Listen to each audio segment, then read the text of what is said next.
Actualité sportive de la semaine du côté du Real de Madrid.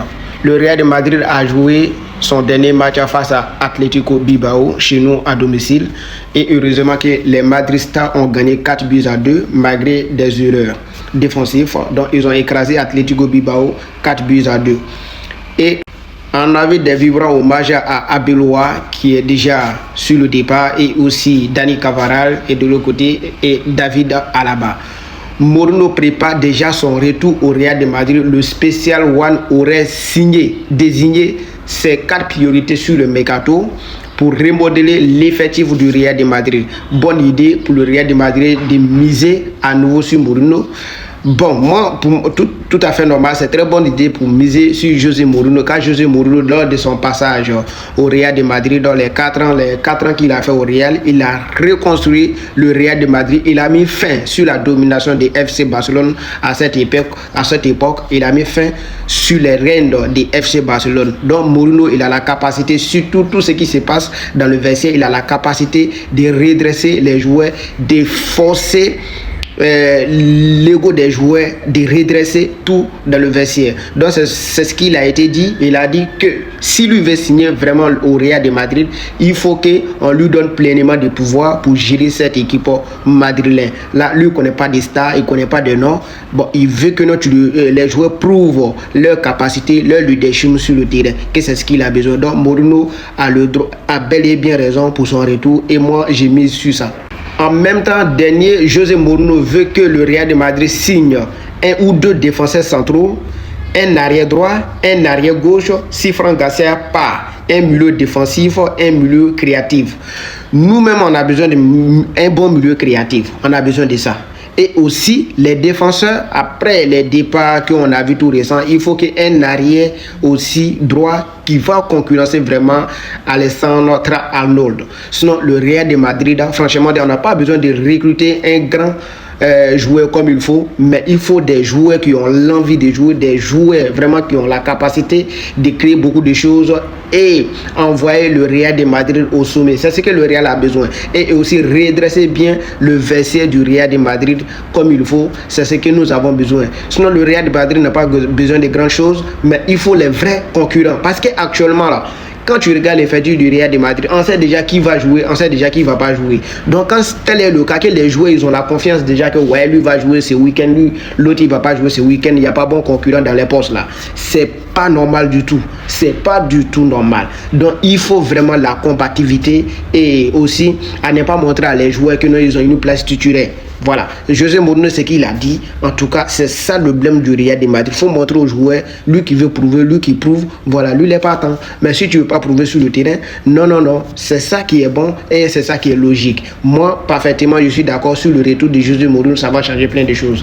En même temps, élection au Real de Madrid, Henri Riguel, la rénovation, le nouveau concurrent de Florentino Pérez actuellement, il a des grands projets pour le Real de Madrid et il annonce bel et bien qu'il a des projets pas possibles. Donc, le unique concurrent de Florentino Pérez, Henrique, un projet, il veut faire quoi? Rénovation du Bernabéu était un projet de 1,7 milliard d'euros qui n'améliorerait pas du tout l'expérience des supporters. Donc après la rénovation, les sièges sont plus rapprochés et plus petits. Les abonnés ont toujours le même bar, les mêmes toilettes et il est difficile d'acheter une boisson à la mi-temps.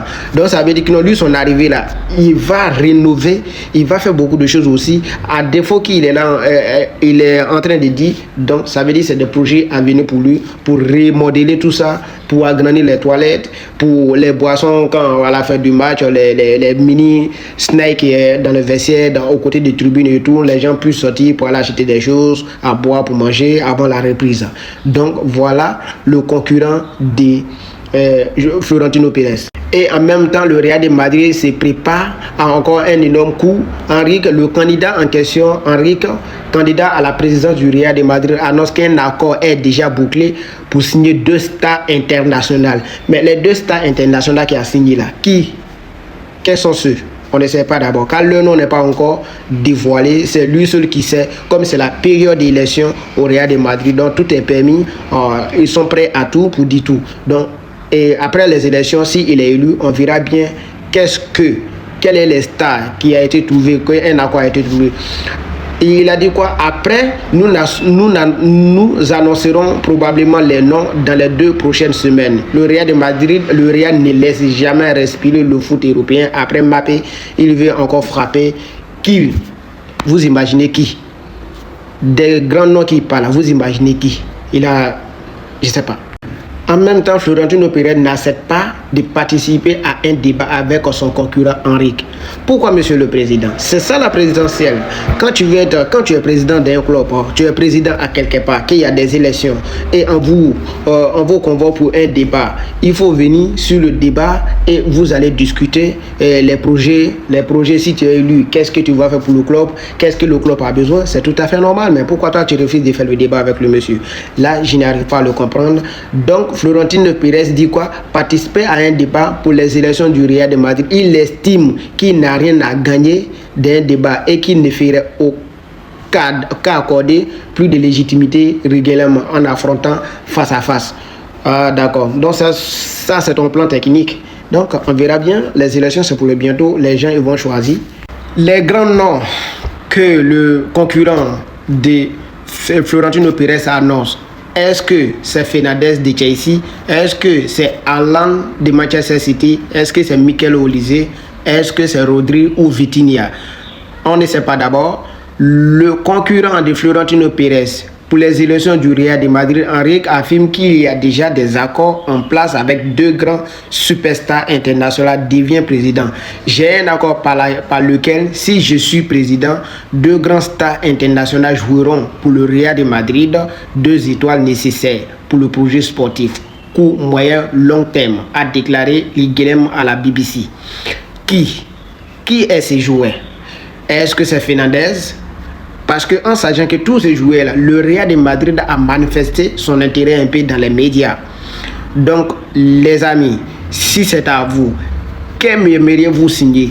Le milieu du terrain de Chelsea, le 9 de Manchester City ou l'arrière Mikel Olise ou Rodri, le milieu du terrain, ou Vitinha, en sachant que nous on a besoin d'un milieu du terrain comme Lucas Modric ou même Toni Kroos, parce qu'après leur départ on ne comprend plus rien au Real de Madrid, tout va mal. Donc on a besoin des milieux créativité et la compatibilité. Donc parmi ces joueurs là, qui aimeriez-vous signer si c'est à vous?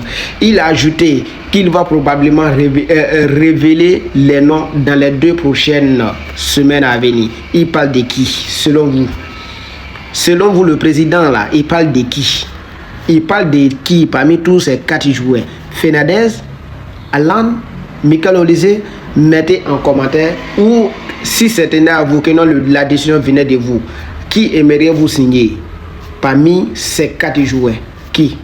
Un milieu du terrain, un attaquant ou bien un arrière? Bon, en tout cas, c'est à vous de dire.